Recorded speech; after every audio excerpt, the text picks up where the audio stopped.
Napakabuti po ng Panginoon. Good morning po sa bawat isa. Amen.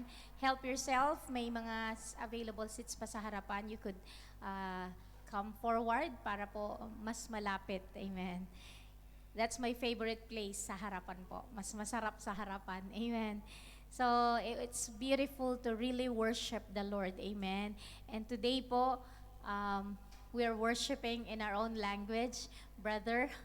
So, I believe the Lord will interpret it to you. Amen. Praise the Lord. Hallelujah. Sino po nag-enjoy or na-bless at nag-minister ang message ng Lord sa kanya last Friday? Sino nandito last Friday? Naalala niyo po yung topic natin last Friday? Amen. Sino po nakaalala? It's the cost of following Jesus. Amen. And really, the cost of following Jesus ay hindi po madali. Let me just open my slides here. Amen. Praise the Lord. Let me open. Amen. So, ang topic po natin naman ngayon is what would Jesus do, or WWJD. Sino sa inyo pinanganak na 1990s or 1980s? Do you know about WWJD? Sino nakakatanda ng WWJD? Amen. Sino? Taas ang kamay. Yan. It's actually a famous word. Sino hindi nakakaalam ng WWJD? Gano'n na lang. Sino hindi alam ng WWJD? Ayan, it's okay. Kasi at some point, it became famous, that it became, ayan, kaya, marunong na ako. So, first time ko pong gamitin ang ating, blessing. So, ang lesson naman natin ngayon, the famous, ginamit nila is WWJD bracelet. So, ayan po yung itsura, mga nag-ausuhan noon, nung mga panahon na yon, they are wearing WWJD bracelet. At the meaning is, what would Jesus do? Ayan, what would Jesus do? So what does it mean? What would Jesus do, or WWJD? So the phrase, what would Jesus do, often abbreviated to WWJD, became particularly popular in the United States in the early 1900s, following the 1896 novel In His Steps, What Would Jesus Do by Charles Sheldon. So may isang novel na sinulat, at ang topic is what would Jesus do. So here, kumbaga, pinakita what would Jesus do. In circumstances, what would Jesus do? So what would Jesus do in any circumstance? So as Christians, what would I do? What would Benny do? What would Ronel do? What would Remir do? Kumbaga, ano yung gagawin mo kapag may sitwasyon? Kasi ano ba ginawa ni Jesus Christ? Kaya WWJD means, what would Jesus do? Pag si Jesus ay nasa sitwasyon mo, if Jesus is in your situation, and you're in difficult situation, what do you think would Jesus do in your situation? Yun po yung ibig sabihin nito. The phrase saw a resurgence in the 1990s as a personal motto for Christians who used it as a reminder of their belief in the moral imperative in a way that demonstrated the love of Jesus through their actions. Na kumbaga, ano ba ginawa ni Jesus nung panahon na yon? So, you as Christian, sinong Kristiyano na nandito sa loob ng church? Are you a Christian? Do you have Christ in your heart? Is Christ living in you? So what would you do in circumstances like this? So ito po yun. What would Jesus, so Jesus demonstrated the love of Jesus through their actions. So dapat dine-demonstrate natin yung love ni Jesus through the actions na ginagawa po natin. Amen. The resurgence of the motto in the 1990s stemmed from the WWJD abbreviation on wristbands that became popular among Christian youth groups. So ayan, medyo naabutan ko yan. Maraming mga nakakalat na mga wristband, yung parang G-bracelet natin, wristband, yung pinakita ko kanina. So everywhere you go, ang daming, kahit ngayon, nagsisearch ako sa Timo, ang daming WWJD, mga silicone wristband, everything, mga rope, mga mga lahat ng klase ng puro WWJD. But it's a good reminder, amen, para ikaw maisip mo yon. So, ito yung pinag-aaralan natin ngayon. Amen. So, ito po yung verse where it has been drawn. Galatians 2:20, ready read po. I have been crucified with Christ. It is no longer I who live, but Christ lives in me. And the life which I now live in the flesh, I live by faith in the Son of God who loved me and gave Himself for me. Amen. So ito po yung ating foundational verse ng WWJD. So when we accepted Jesus Christ as our personal Lord and Savior, uulitin ko po, sino tinanggap si Jesus sa kanyang puso as His or as her personal Lord and Savior? Taas ang kamay. Sino ang tinanggap na ang Panginoon bilang Diyos at sariling tagapagligtas? Para yung hindi pa nagtataas ng kamay, ililid natin sa acceptance po mamaya. Because we want to clarify this, that we have been crucified with Christ. Ibig sabihin, nung si Kristo po ay napako sa krus ng Kalbaryo, ikaw at ako napako kasama si Yesu Kristo. Pati yung mga kasalanan natin, yung mga flesh, napako na rin. Amen. Sabi mo sa katabi mo, napako na rin. Yung pagiging sinungaling, napako na rin. Yung pagiging magagalitin, napako na rin. Yung pagiging sensitibo natin, napako na rin. Lahat po ng mga pangit na ugali, napako na napako na kasama ni Kristo Jesus. Amen. Hindi na ako to. Amen. Sabi mo sa katabi mo, hindi na ako to. Binago na ako ni Lord. Amen. I have been crucified with Christ. Amen? It is no longer I who live. Hindi na ako ang nabubuhay. It is not me who live in this body. It's Christ living in me. Naniniwala po ba tayo? Amen? Si Jesus na, tignan mo yung katabi mo. Si Jesus na ba? Kawangis naman ni Jesus. Yung dating nakasimangot, malungkot, yung dating hindi mo ma-drawing ang mukha niya kasi lagi siyang problemado. Parang araw-araw na lang pagising na niya sa umaga, punong-puno na siya, pasan-pasan niya na agad ang problema, hindi na ma-drawing ang kanyang mukha. Hello, alam niyo marami akong kilala, mas bumabata habang tumatagal kay Kristo. Bakit? Tignan mo yung katabi mo, bumabata. Dati, problemado. Yung mukha, sambakol, hindi ma-drawing. Pero habang nakikilala ang Panginoon, bumabata. Are you with me? Totoo, sa totoo lang, this is my observation. Sa mga Kristiyano, marami nung bago, first-timer, akala mo matandang-matanda, yung pala, bata pa. Pero habang tumatagal sa church, pabata ng pabata, magugulat ka na lang, ay, 20s ka pa lang pala. Ganun. Ay, 30s ka pa lang pala. Kasi akala ko nung una kitang nakita, kasi nung una mo nakita, pasan yan, daigdig, problemado, mukhang matanda. Tama po ba? Pero, because Christ lives in you, hindi na ikaw ang nabubuhay sa katawan na to, kundi si Kristo na nabubuhay. Nagiging glorious na po yung ating mga faces. Amen! Do I hear an amen in the house? Totoo ba yung sinasabi ko? Obserbahan nyo sarili ninyo. Ako, yun na nararamdaman ko. The more I put my faith in God, yung mga sa tingin ko imposible na hindi ko malulusutan na problema, the Lord, by His grace and His mercy, I am overcoming it. At as I pastor this church for 17 years, dati for the last 2 years, kasama ko pa po sila Pastora Imelda at Pastor Johnny when they migrated to Canada, and alam niyo yun, we keep in touch. Naghihingi din ako sa kanila ng counseling, but more than anything, marami po tayong kinaharap na problema ang church na to, but the Lord is good. Still standing po tayo. Amen. Because of His grace. It's no longer I who lives. Amen. It is Christ living. And alam nyo, I just surrender to God. Sa totoo lang, mas masarap ang tulog kapag si Lord ang pinaglalagakan mo ng pag-asa mo. Lord, matutulog ako kasi hindi ko kaya eh. Hindi ko kaya yung mga problema ko, but I need to sleep, take care of my problems.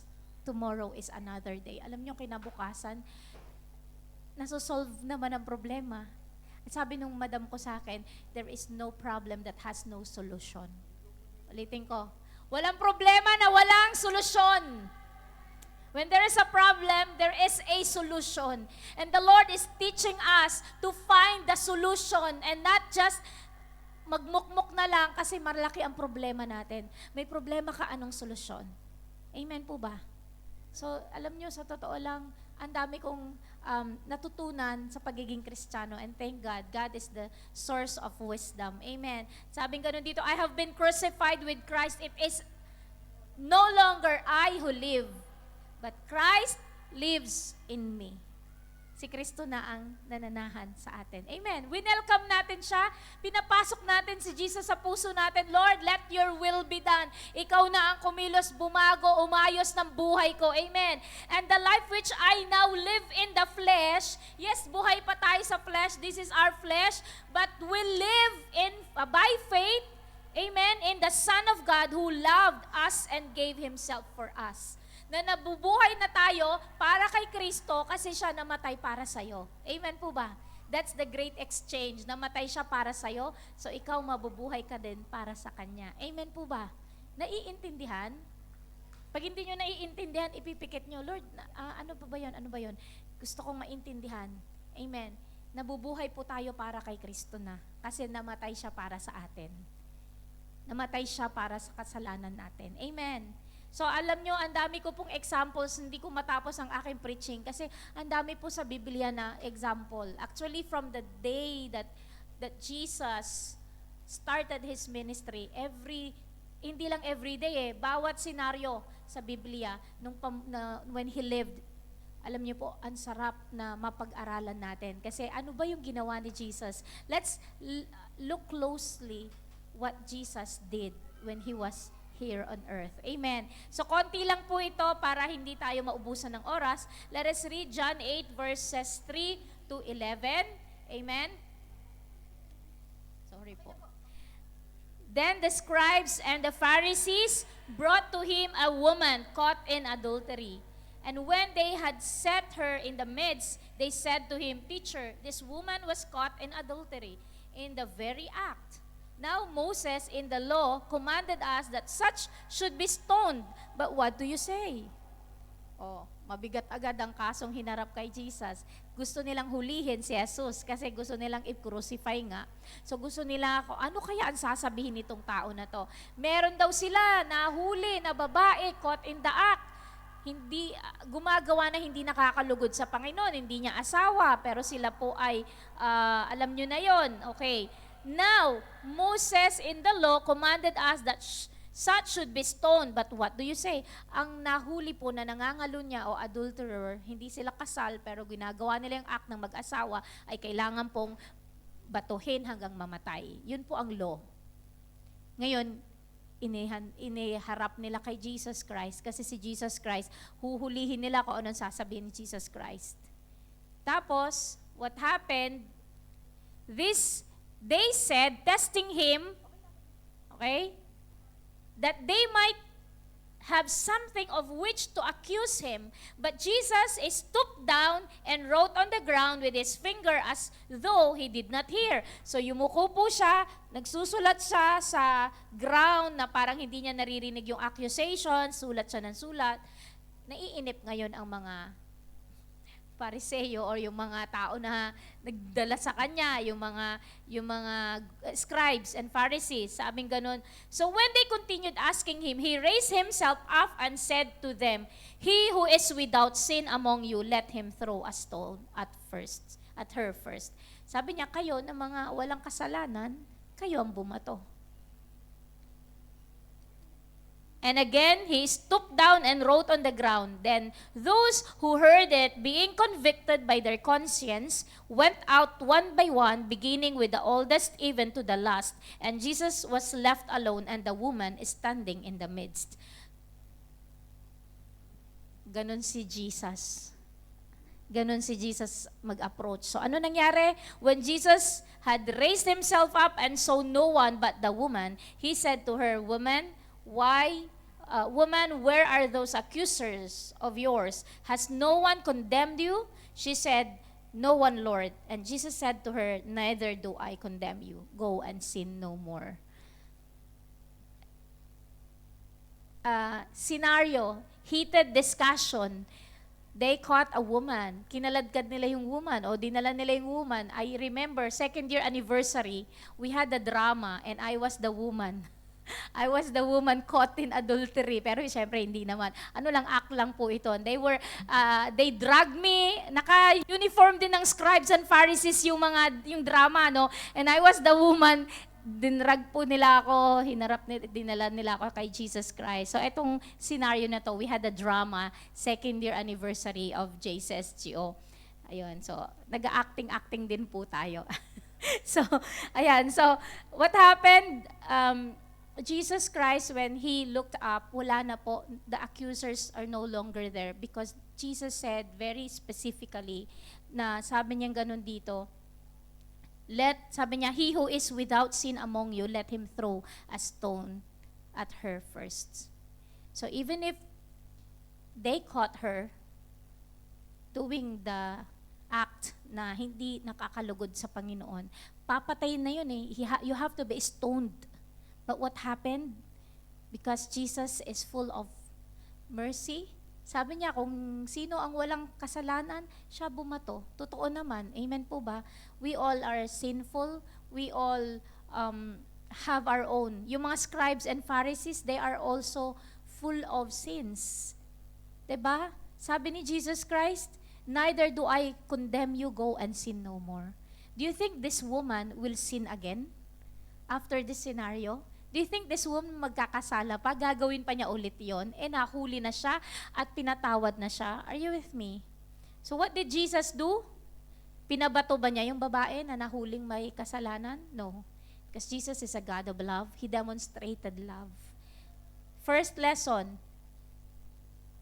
Jesus taught us not to condemn anyone, but believe that God loves a sinner and wants to save him or her. I'm talking to everyone. Lahat po tayo makasalanan. Amen po ba? We all sinned. Amen. But God, in His love, did not condemn you and me. Pero hindi ibig sabihin na itinolerate ni Lord. Magpatuloy ka sa kasalanan mo. Hindi. Si God, ipapadama niya ang love niya sa'yo. But then, He will tell you, go and sin no more. Amen. So, as Christians, patawad po, I personally sometimes I do this condemnation. We tend to condemn other people who are doing sins. But we are not in the right position to condemn other people because we are sinners ourselves. So what we need to do is just pray for people who are doing things na hindi nakakalugod sa Panginoon. Bahala na kumbaga, with us showing love to the people, God will condemn the person. Attend ng attend, di naman nagbabago. Attend ng attend, nagpapatuloy naman ang ginagawa niya. Praise God, uma-attend. Because when they hear the Word of God, powerful Word of God, the Word will change them. Hindi man ngayon, bukas, makalawa, hello, sa susunod pang mga, are you with me? It takes years. But then if the person keeps coming to the church, the Word of God is powerful and active. Amen. Piercing even to the dividing asunder of soul and spirits, bones and marrows. Yung salita ni Lord tumatagos. Amen. Sino nakaniniwala? Salita ni Lord tumatagos. And on the perfect time, bigla na lang yung word na naririnig mo na lagi, pero bakit ang lakas ng dating? Para siyang kutsilyo na talagang tumagos sa puso ko at tinanggal ko ano man yung nakatago sa puso ko. Are you with me? Hindi naman, I know the Lord is moving. Amen. And hindi man ngayon mabago, bukas makalawa. Are you with me? Amen. So ito yung unang lesson natin. Actually, madami akong tinanggalan ko na lang kasi mahaba po, abutin tayo ng mga gabi na po if we will all discuss about what Jesus did. Luke 17:11 to 19. And I just look some of important things to parang kumbaga points para matutunan natin at may take away tayo pag-uwi. The lepers cleansed. Let's read together. Now it happened, as he went to Jerusalem and he passed through the midst of Samaria and Galilee, then as he entered a certain village, there met him 10 men who were lepers who stood afar off. So when he entered this village, there are 10 lepers. Alam niyo po ang leprosy, alam niyo po ang ketong, noong unang panahon, hindi sila pwede magstay sa lugar. Nakakahawa. They have to be sent out of the city. Kasi nga, humahawa yun. Sa Pilipinas, meron tayong leprosarium sa bandang isolated place. At tinatapon na lang doon at doon na sila forever. Kasi alam niyo yun, ang leprosy ay isang sakit na unti-unti kang namamatay. Okay? So, ano nangyari? And they lifted up their voices and said, Jesus, Master, have mercy on us. Sabing ganon. So when he saw them, he said to them, go show yourself to the priest. And so it was that as they went, they were cleansed. And one of them, when he saw that he was healed, returned and with a loud voice glorified God. Alam niyo po, ang utos noon kasi that you have to show yourself to the priest. The priest will tell if you're cleansed or not. So if the leper is cleansed, dapat pupunta sila sa high priest. The high priest will declare, oh, now you are clean. Okay? So, 10 sila. Listen carefully, 10. Pinagaling. Okay? But only one, thank God. Asan na tayo? Verse 16. And fell down on his face at his feet, giving thanks. And he was a Samaritan. So Jesus answered and said, were there not 10 cleansed? But where are the 9? Were there not any found who returned to give glory to God except this foreigner? And he said to him, arise, go your way, your faith has made you well. Sabi niya, hindi ba 10 yung pinagaling? Bakit isa lang ang nagbalik ng glory kay Lord? Listen to me carefully. You know, Jesus wants us to have a heart of gratitude. Yung thankful ka. Kahit maliit na bagay, nagpapasalamat ka. Amen. Ito, malaking bagay to. Pinagaling ni Lord ang mga lepers, iisa lang nagpasalamat. Marami po sa atin, you are crying out to God for certain things. But when you receive it, you don't even know how to thank God. You don't even know how to give God the glory. Nag-pray ka magkatrabaho, no nagkatrabaho, hindi ka na matagpuan sa church. Kasi nga, yung schedule, o di kaya, nalilibang ka na, iba na yung group of friends mo. Pag Friday, hindi na sa church ka dinadala, kung saan-saan na. Asan na po yung sense of gratitude? Are you with me? Hindi ako nagko-condemn, but sinasabi ko lang na sometimes, we don't have this gratitude, attitude. Kumbaga, yung gratefulness attitude. Dapat po, maliit na bagay, may natanggap ka. Ngayon, alam nyo, praise the Lord, nagsundo pa po ako, hindi ko po alam na wala na pala akong gasolina. Kung bakit naman, noon takot ako, 2 bars gasolina. The Lord is good. Nakapasok pa ako dito sa looban, dyan ako nahinto. The Lord is good. Tapos nasa likuran si Kuya Ronald. Lahat ng to, I thank God because kung ako nasiraan sa highway, kung alam mo yun, ang daming bagay, but then the Lord is good. Amen. So, yung heart of gratitude sa lahat na nangyayari, let us have this heart of gratitude. Let's cultivate the heart of being mapagpasalamat. Number 3, Jesus had compassion and healed 10 lepers. Are you compassionate? Are you having that attitude? Kapag may nakikita ba kayo, we were taught to heal the sick. So kapag may sakit, pray for them. Our lesson sa Sitra is, does God heal today? Alam niyo po ba ang natutunan namin is, if you don't pray for anyone, no one will be healed. If you pray for many, some will be healed. Kaya po, bakit walang gumagaling? Kasi hindi ka nagpe-pray sa may sakit. But if you start praying, you prayed for 10 people, 2 got healed. praise the Lord, may gumaling, may testimony. Pero you have to pray more and more so that you receive more testimonies, may nangyayari. Have compassion in your heart. Kahit nasaan kayo, alam nyo, that compassion should be there. Si Jesus Christ, papunta po siya sa isang lugar, Samaria and Galilee. And then, in this village, these 10 people, hindi nilapitan ni Jesus. They cried. Jesus, sabi niya, have mercy on us. Sila yung tumawag. Amen. So si Jesus nagkaroon ng compassion. You know, church, Jesus had compassion. Ang gusto ko rin pong i-share sa inyo is, may you have compassion. Hindi yung masyado kang busy sa sarili mong mundo, you don't even have compassion to other people. Ikaw, you have luxurious life, komportable, nakakatulog ka ng maayos, but you don't have compassion with other people. Let's have compassion. Amen. Are you with me? Praise God. Diretso po tayo. Matthew 26:36 to 56, 20 verses pong pagbabasa. Hindi ko alam kung kinap ko na yata yan. Hanggang 40, hininto ko lang siya sa 41, I think. Let's read together.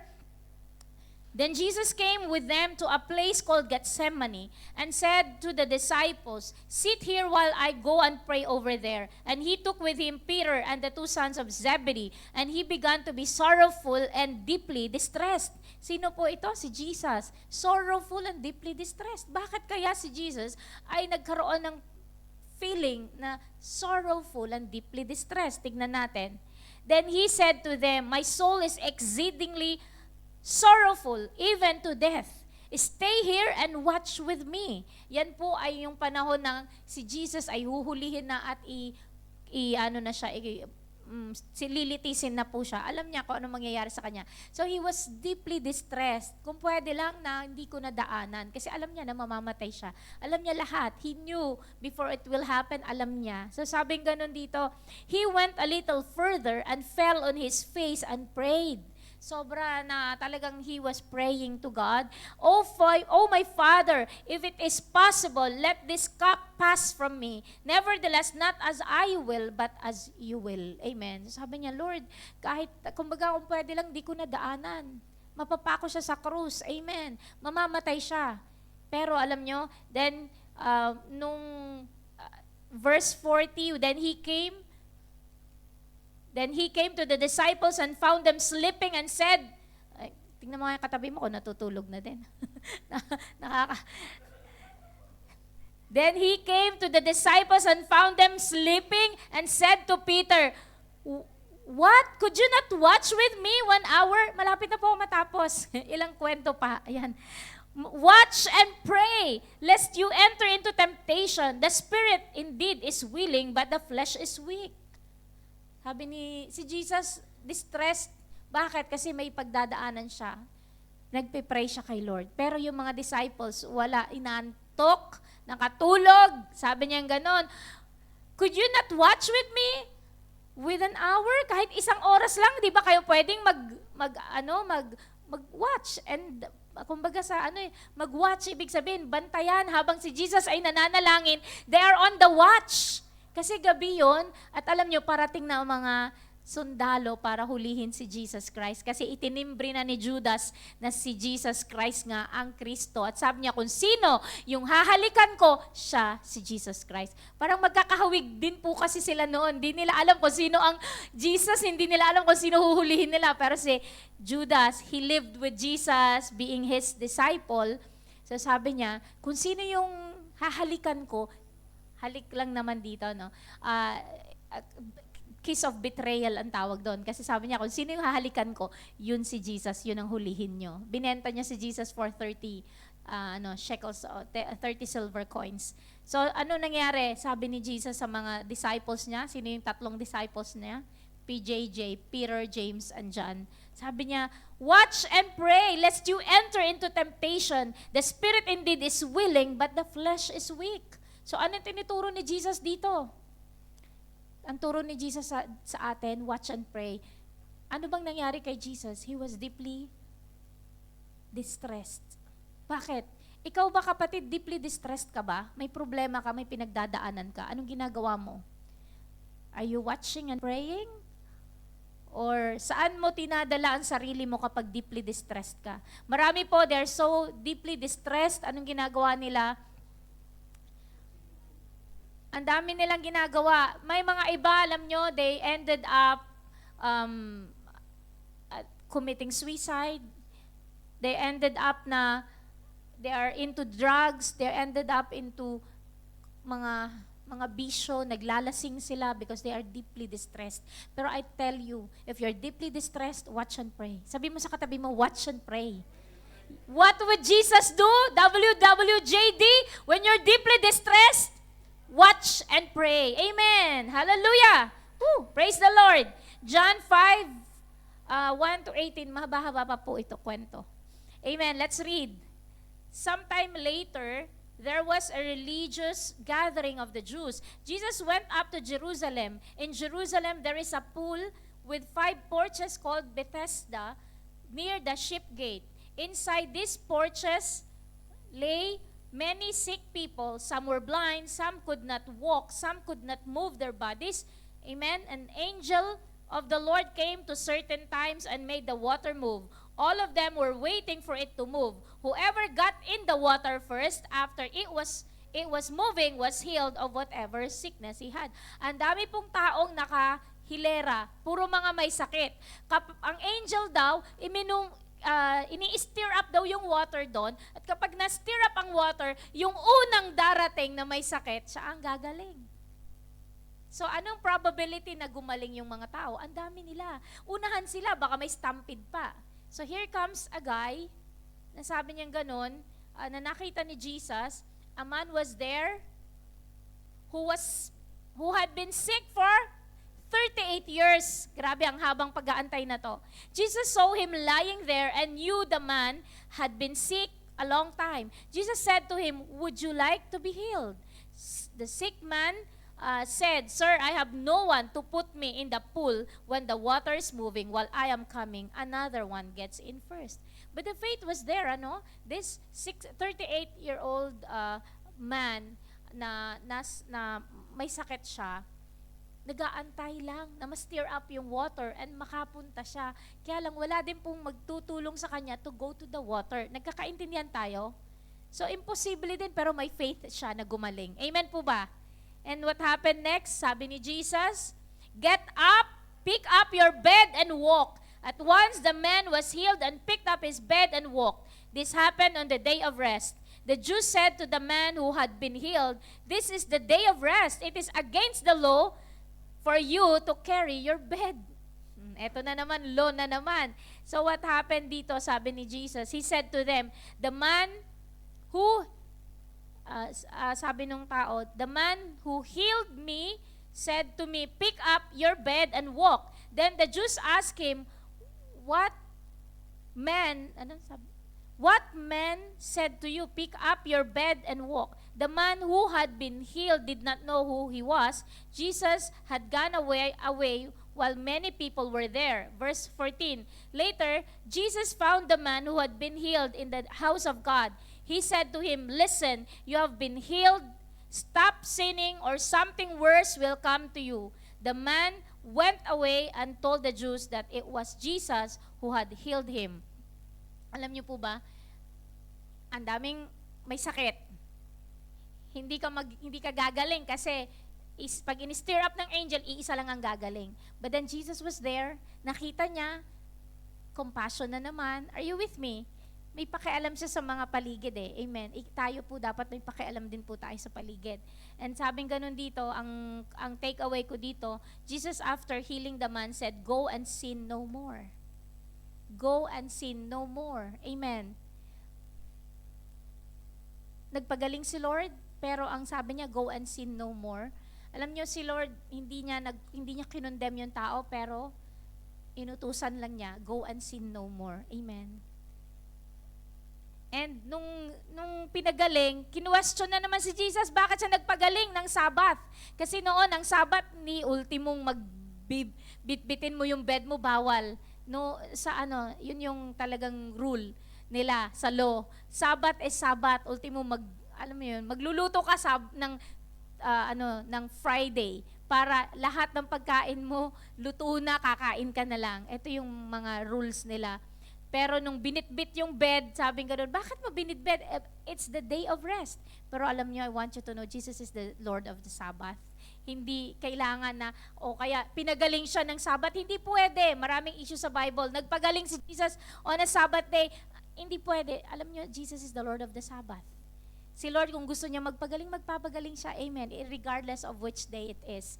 Amen. So, hindi tayo, when we serve the Lord, amen, what would Jesus do? Kung nakita mo may sakit, pag-pray mo siya. Kahit hindi maniwala na pagagalingin, can I pray for you? Nakakita ka may sakit, go. Be bold enough and share. Who knows? Baka gumaling yung pinag-pray mo at makakilala sa Panginoon. Amen. And then, he would sin no more because na-encounter niya ang Panginoon. Nagkakaintindihan tayo? Anong gagawin ni Lord sa mga sitwasyon? Ang dami pong senaryo sa Bible. Tinanggalan ko na nga lang yung iba kasi sabi ko, uubusin tayo ng oras nito. But I want you to know na if we will just look at the story of Jesus, if you read the Bible, makikita nyo, wow, ganito pala ginawa ni Lord. And you would start doing it. Amen. Because Jesus is our model. Amen. Whatever He did, we will do. Amen. John 4:31-35. In the meantime, His disciples urged Him saying, Rabbi, eat. Ito, nung na-encounter niya ang babaeng Samaritan sa well at minister niya, ito yung sumunod. Sabing gano'n ng mga tao sa kanya, ng mga disciples niya, I have food to eat of which you do not know. Therefore, the disciples said to one another, has anyone brought him anything to eat? May nagdala ba ng pagkain? Kasi si Jesus, dapat katanghalian na yun, dapat gutom na yun, lunchtime na, lumipas na ang lunchtime, gutom na to. Pero bakit hindi pa siya gutom? Ang sabi ni Jesus Christ 34, Jesus said to them, my food is to do the will of Him who sent me and to finish His work. Do you not say, there are still 4 months and then comes the harvest? Behold, I say to you, lift up your eyes and look at the fields, for they are already white for harvest. Alam niyo po ba, si Jesus Christ, nakita niya yung sense of urgency to preach the gospel. My food is to do the will of the Father. Alam niyo po ba, alam ni Jesus Christ ang times and seasons. Amen. So, tayo po, minsan busy tayo sa ating pong mga pinagkakaabalahan sa buhay. Amen. And we don't have the urgency to preach the gospel. I'm telling you, Jesus, kahit nasa panahon na napakainit, nandoon po siya sa well, kinatagpo niya yung isang babae sa well, and who this woman, she is a Samaritan, and she has had 5 husbands. Yung panganim na kasama niya, hindi na niya husband. At sabi ni Jesus Christ, go call your husband. Sabi niya, I don't have husband. Yes, you don't have husband kasi may 5 ka nang naging asawa at yung pang-anim na kasama mo ngayon, kinakasama mo. Sabing gano'n ng babae. Kumbaga, propeta ito. Na-discern niya na propeta dahil sinabi ko ano yung ginagawa niya. And alam nyo, right there and then, nagbago ang puso ng babaeng ito. And anong ginawa niya? She went to her village at sinabi niya sa buong village nila na hali kayo, may isang tao na nagsabi sa akin kung ano yung aking pamumuhay. So madaling sabi, this Samaritan woman, in-encounter ng Panginoon na binago siya ni Lord at buong village nakakilala sa Panginoon. There is an urgency to preach the gospel, mga kapatid. Amen. Our food is to do the will of the Father. Yes, we are here in Bahrain. We're earning a living. Nagtatrabaho tayo para sa ating po mga survival, pamilya natin. Pero I'm telling you, we should feel that we should discern the urgency to preach the gospel. Dapat po, kasama sa ating pamumuhay dito sa bansang ito is, kailangan mag-preach po tayo ng gospel. Let us do, amen, the will of the Father. Amen po ba? Amen. Hallelujah. Praise the Lord. Salamat sa buhay ng mga nag-invite at patuloy na nag-i-invite. Welcome po ulit yung mga first-timer, yung second-timer na nakabalik. Amen. You are always welcome and we thank you. And sa mga tao po na patuloy na nag-i-invite at nag-i-invite, amen, sa mga nagko-commit na mag-extra mile, magsundo, hatid ng mga tao. God bless you. Amen. Alam niyo po ba, this is urgent. Amen. Meron tayong tinatawag na spiritual tension, sabi sa amin pag nasa mission kami. Spiritual tension is wag kang, kumbaga sa ano is, there should be a spiritual tension. Yung na alam mo sa puso mo, malapit nang dumating si Lord. There is a spiritual tension. I have to preach the gospel. I have to share the love of God to people. Amen. Kailangan magkaroon po tayo ng kasipagan, kasigasigan, amen, in sharing the gospel, amen. I would like to close with this important message. Naging paborito ko na to kasi napaka-importante po nito. Ito si Jesus, etong preaching niya. Amen. The Beatitudes. Let's read the Beatitudes. At nandito na lahat. Hindi ko na inisa-isa pa. Marami pong sinasabi si Lord dito. But let us have this red, etong mga red na to, ito yung attitude natin and ano yung pangako ng Panginoon. Ready, read? Blessed are the poor in spirit, for theirs is the kingdom of heaven. Blessed are those who mourn, for they shall be comforted. Amen. Blessed are the meek, for they shall inherit the earth. Blessed are those who hunger and thirst for righteousness, for they shall be filled. Blessed are the merciful. Blessed are the merciful, for they shall obtain mercy. Blessed are the pure in heart, for they shall see God. Nakikita nyo, si Lord, anong ginagawa ni Lord? May sinasabi siya, tapos may kaakibat na, sino gusto ng mga blessings na yon? Kasi sinasabi nila, blessed, blessed, blessed. Pinagpala, pinagpala, pinagpala. Sino gusto ng pagpapala? May gagawin ka. Amen. May sinasabi, those who hunger and thirst for righteousness. Ibig sabihin, hindi ka nauuhaw sa mga makalamang bagay at kung ano-ano pa na makamundo. You are thirsting for righteousness. Amen. You hunger and thirst for righteousness. Gusto mo gawin ang pinapagawa ni Lord. Gusto kong bumait pero di ko magawa. Hindi mo kayang gawin, kailangan mo si Lord. And when you want to do something, you really need God. Amen. Sabing ganun, blessed are those who hunger and thirst for righteousness, for they shall be filled. Pupunuin tayo ng Panginoon. Amen. Nandun na tayo sa verse 9, blessed are the peacemakers, for they shall be called sons of God. Alam niyo sa tutulog, in this world na punong-puno ng mga maraming arguments, pero alam niyo, we're called to be peacemakers. We should put on the boots prepared to share the gospel of peace. Alam mo, si Jesus is the Prince of Peace. So, ang dinadala natin, peace. Amen. So, tayo po ay peacemaker. Sabi mo sa katabi mo, peacemakers. Amen. Hindi yun ang gagatong, hindi ginagatungan natin yung mga init ng ulo ng bawat isa. We should be peacemakers. Kapag peacemaker ka, you shall be called sons of God. Praise the Lord. Kaya tinatawag tayong mga anak ng Diyos kasi hindi tayo mga mainitin ng ulo. Hindi tayo troublemaker. We are peacemakers. Amen. Kaya kung ikaw ay noon, ganun ka, hindi na ngayon. Sabi mo sa katabi mo, hindi na ngayon. Hindi ka na nangaaway. Ikaw na nagpapabate. Amen. Blessed are those who are persecuted for righteousness' sake. Amen. Kapag ikaw ay sinasabihan ng mga bagay-bagay, amen, na dahil ikaw ay naglilingkod sa Panginoon, pinipersecute ka, hello, pinagpala ka. Amen. Kasi ang ginagawa mo, ikakalugod ng Panginoon, pero yung mga tao, hindi ka naiintindihan, pinipersecute ka nila, pinagpala ka. Amen. Sa'yo ang kingdom of heaven. 11, Blessed are those when they revile and persecute you and say all kinds of evil against you falsely for my sake. Alam nyo, dahil kay Kristo Jesus, maraming napapersecute. Yung iba, pinapatay pa. Yung mga kung ano-ano ginagawa. Si Jesus Christ mismo, He was falsely accused. Sinabi nila, ay, ano yan?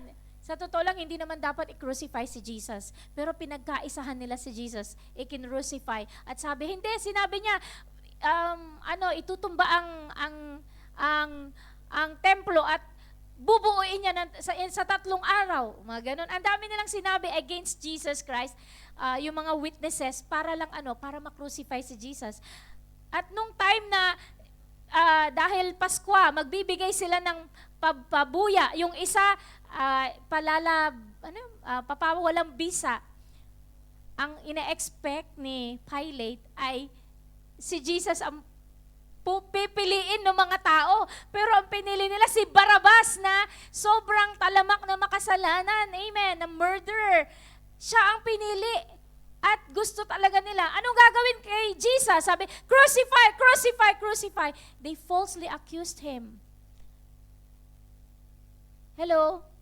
Pero sabi ni Lord, blessed are you when they revile and persecute you and say all kinds of evil against you falsely for my sake. So nangyari kay Jesus Christ, kung mangyayari man sa inyo, alam nyo, pinagpala pa din tayo. Rejoice! Alam nyo yun, si Jesus, napaka-joyful niya. Kahit na may pinagdadaanan ka, anong sinasabi ni Lord? Rejoice, amen, and be exceedingly glad. Ang buhay ng Kristiyano ay masayang tunay. Amen.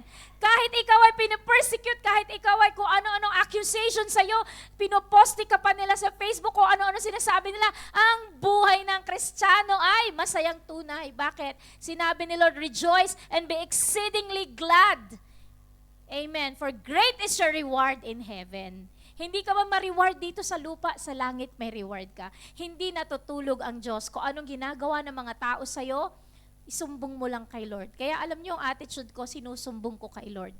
Hindi ko rin sinusumbong kay FB, ha? Hindi ko sinusumbong sa mga social medias, ini-status ko pa. No way. Isusumbong ko kay Lord kasi alam ko, naririnig ni Lord ang iyak ko. Nakikita ni Lord ang mga nangyayari sa kaibuturan ng puso ko. Alam niyo po ba na the warrior is a child? The more I serve the Lord, the more you serve the Lord, the more the struggles, the more the persecution you will receive. But thanks be to God, kapag nangyayari yon, sinusumbong ko lang sila sa Panginoon. Kasi anong topic natin? What would Jesus do? Ano yung bilin ni Lord sa'yo, yun ang gagawin mo. Amen!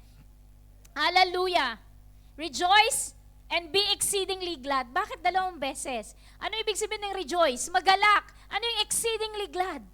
Magalak pa din. O, pag inuulit, importante. Sabi mo sa katabi mo, pag inuulit, importante.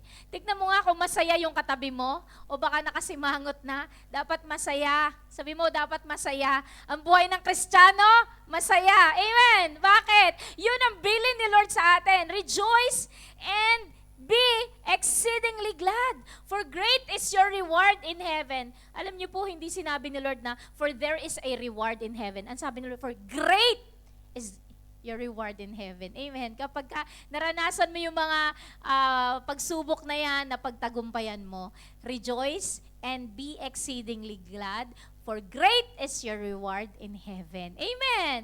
Kaya kahit anong bato sa'yo, wag kang magre-retaliate, wag kang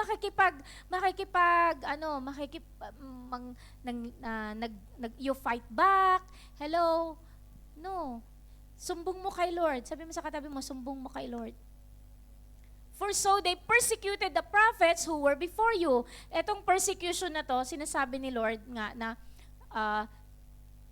kung napapersecute ka, rejoice and be glad kasi hindi lang ikaw na persecute, pati yung mga prophets noon pinersecute. Ang daming pinagdaanan ng mga disciples ni Jesus Christ. May mga iba na namatay, lahat ng mga pasakit na pinagdaanan, but then there is a reward. Amen. So kung ikaw man sa yung spiritual walk, may mga kumukontra sa'yo, may mga nagagalit sa'yo, may mga nagpa-persecute sa'yo, tinatanggalan ka ng mana at kung ano-ano pa, rejoice. Amen. The Lord will be your reward. Amen. Mawalan ka man sa mundong ito, si Lord ang reward mo. Amen. So, what are we going to do? What would Jesus do? Kung ano yung ginawa ni Jesus, yun ang gagawin mo. So, kapag may sitwasyon ka, what would Jesus do? And then, ano yung gagawin mo? Kumbaga, you always reflect ano yung naging attitude ni Jesus. As Christians, yun din po yung magiging attitude natin. Amen po ba? Amen. Hallelujah. To live like Christ is doable. I'm closing. Amen. Siguro let's ponder on the thoughts. I'm closing. Alam niyo po, lahat ng pinapagawa ng Panginoon, doable po siya. Hindi mo pwedeng sabihin, ang hirap, pastora. Nahihirapan ako, imposible. Siguro, si Jesus nagawa niya yun kasi Diyos siya, pero ako hindi ko kaya. Alam niyo, it's doable. Amen. Kasi po, meron tayong Panginoon na kasama natin at nangako po siya sa atin, He is our Emmanuel. He is with us. Amen. Hallelujah. Kasama natin ang Diyos. Amen. Kahit saan tayo pumunta, kasama natin siya. Ang Espiritu Santo ay nabubuhay sa atin. Amen. Ginagabayan po niya tayo. Amen. Kapag ka ikaw ay may weakness, God will strengthen you. Amen. So, anong gagawin mo?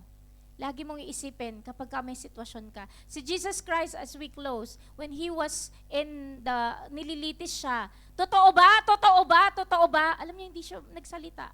Sabi niya ganun, umbaga, isang word lang, dalawang word lang ang sinabi niya. Sinabi niyo eh. Ikaw ba ang, sinabi niyo. So, ganun lang siya. Hindi siya yung kailangan niyang itanggulan sarili niya. He know who He is. He know that He is Christ. He know that He is God. Amen. So, hindi na siya kailangan pa makipag-diskursuhan. Alam niyo yun? So, as we ponder on this message, what would Jesus do? Ano ba yung sitwasyon mo ngayon, kapatid? Nasaan ka ngayon? Ano yung mga struggles mo? And you just ask God, Lord, anong gagawin ko sa sitwasyon ko? What would Jesus do if He is in your position? Kapag may crisis sa inyong sitwasyon, you are tempted to do things na hindi nakakalugod kay Lord. You close your eyes and ask, Jesus, ano yung gagawin mo pag ito yung sitwasyon? Hayaan mo na yun din ang gagawin ko. Let's stand up in the presence of the Lord. Kausapin natin si Lord. I know you have situation in your life. Maaring boss mo, problema mo ngayon, or madami kang kinakaharap na mga insurmountable bills sa buhay mo. Hindi mo alam, Lord, paano ko to babayaran? Natataranta ka. What would Jesus do? You ask God, Lord, anong gagawin ko sa sitwasyon ko?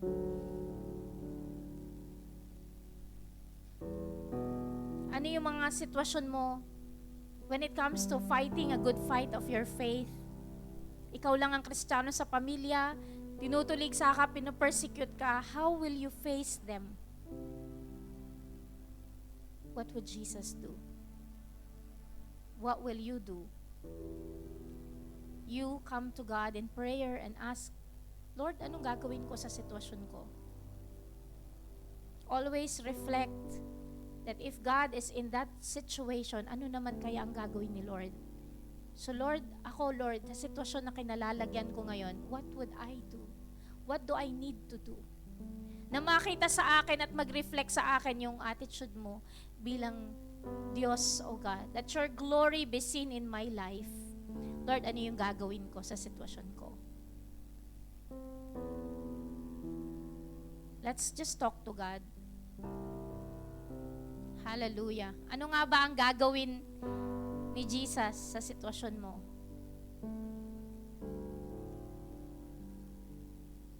Let's get wisdom.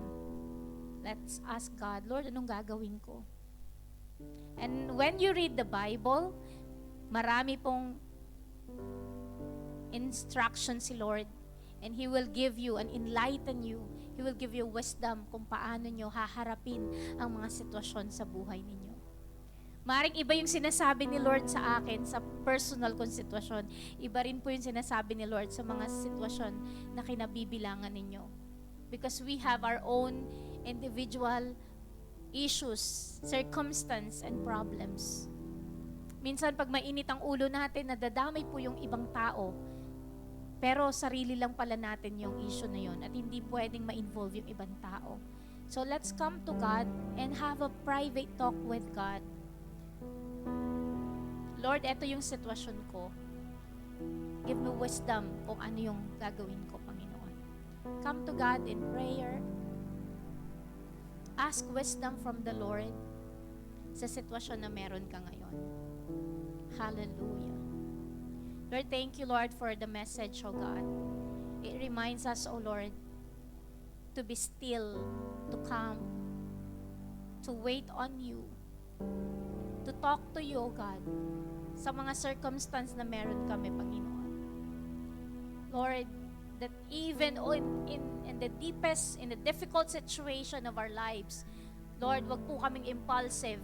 Wag po kaming gagawa ng mga bagay na ipagsisisihan din po namin later on. Because Lord, we pray that you hold our peace, O God, that you hold our hearts, O Lord, hold our minds, O God, so that we will pause and think, WWJD, what would Jesus do if He is in this situation na kinabibilangan ko? And we will move accordingly, Panginoon. Hallelujah. Lord, let this church learn to talk to you, God, to pause and ask you, Panginoon, bago kumilos sa mga sitwasyon na meron sila, Panginoon. Lord, marami sa amin napahamak dahil sa biglaang mga desisyon po namin. Minsan na-excite kami sa mga bagay, hindi pala galing sa iyo, Lord. Nababaon kami, Panginoon, sa utang. Invest kami ng invest sa mga bagay na nailatag po sa amin. Yung pala, hindi naman po yun ang kalooban mo. On. And then, Lord, ma-realize namin, di pala namin na-consult ikaw sa mga desisyon namin sa buhay. So, Lord, we ask for forgiveness sa lahat ng aming naging desisyon na hindi ka namin in-involve. Lord, right now, turuan mo po kami na magtiwala sa iyo. Turuan mo po kami, Panginoon, na saliksikin muna namin ang kalooban mo bago kami, Lord, gumawa ng mga bagay sa buhay namin, Panginoon. Oh, we thank you, Jesus. Thank you, Lord. We give you glory and honor. Thank you, Jesus. Thank you, Jesus. Thank you, Lord God. We worship you, Jesus.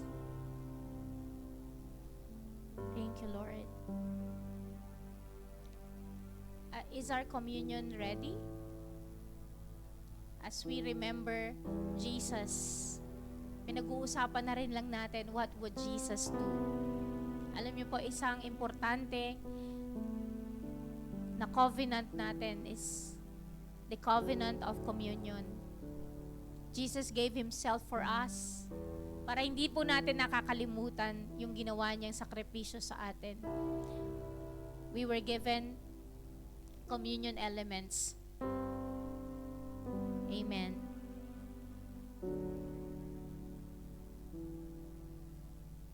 As they are distributing the communion elements, habang kinakausap niyo ang Panginoon,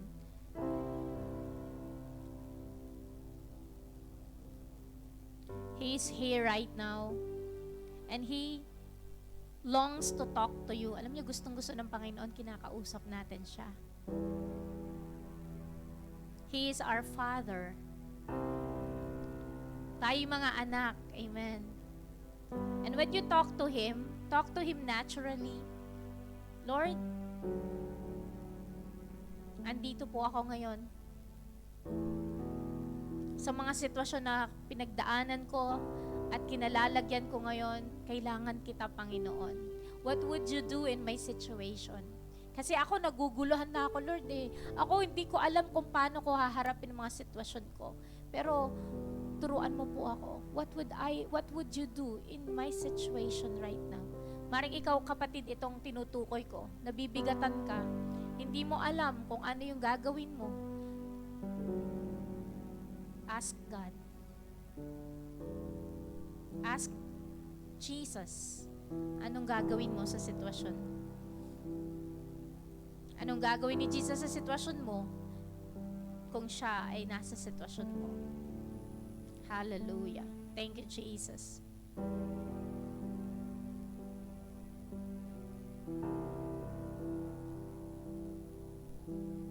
Thank you, Lord. So as we remember the Holy Communion, this is the love of God for you. I want to just let you feel the love of God today. Ganito tayo kamahal ng Panginoon. Amen. Hallelujah. Thank you, Jesus. Nandito siya ngayon. Nararamdaman ko yung love ni Lord. Thank you, Jesus. For I received from the Lord what I also passed on to you, the Lord Jesus, on the night he was betrayed, took bread, and when he had given thanks, he broke it and said, "This is my body, which is for you. Do this in remembrance of me." Amen. So ito po, yung bread. This is the body of Christ, which is broken for us. So alalahanin po natin, we are crucified with Christ. Hindi na po tayo na mabubuhay sa saganang atin, kundi kasama na natin si Kristo. So as we eat the bread, ito po ay nagre-represent ng katawan ng Panginoong Jesucristo, and we are partaking it. Amen. And sabi niya ganon sa susunod na verse, "In the same way, after supper, he took the cup, saying, 'This cup is the new covenant in my blood. Do this whenever you drink it in remembrance of me.'" So ito po yung juice na iniinom po natin, is symbolic lang po sa banal na dugo ng ating Panginoong Jesucristo. And this is our covenant with God. Amen. So inaalala po natin. Kaya nga kasama natin ang Diyos, kasi as we partake, nakikipartake po tayo sa suffering din po ng Panginoon. So let us pray as we come to God. Humingi tayo ng tawad. Kasi yung kasalanan natin, kinuha na niya. So, humingi tayo ng tawad sa ating paglayo sa Kanya. Humingi tayo ng tawad na hindi natin siya masyadong binibigyan ng pansin. Humingi tayo ng tawad dahil nai-ignore po natin itong napaka-importanting covenant na to. We come to God in humility. Heavenly Father, we ask for forgiveness sa lahat ng mga nagagawa namin na hindi nakakalugod sa iyo, Panginoon. Lord, sa paglimot namin sa covenant na to, Panginoon. Kaya ngayon, Lord, as we are going to partake, Lord, we remember your body, Lord, which is broken for us. Wala kami dito ngayon kung hindi sa dakilang pag-ibig mo na binigay mo ang, Lord God, ang yung, Lord God, bugtong na anak para sa amin, Panginoon, para kami ay tubusin sa aming mga kasalanan. Thank you, Lord God, for the body, Lord God. Lord, the bread representing the body of Jesus. And Lord, salamat din po sa cup, which is representative of, Lord, or representing, Lord God, the blood of Jesus Christ, O God. Lord, salamat na nilinis mo kami sa lahat ng aming mga kasalanan. Thank you, Lord Jesus. Let us eat the bread with reverence to the body of Jesus.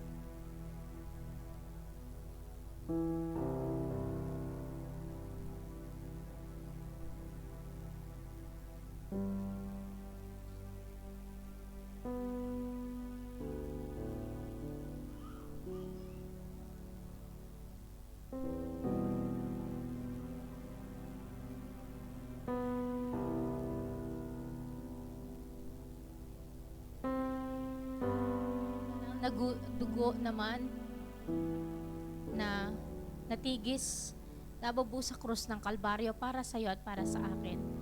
Kasama po ng mga sakit at karamdaman natin na i-heal na rin po ng banal na dugo ni Jesus. So as we partake, let us also claim the healing power of God to flow upon our bodies habang nilinis tayo ng banal na dugo ni Jesus sa ating lahat ng mga kasalanan, karumihan, kasama na po ng mga sakit at karamdaman. Let us partake.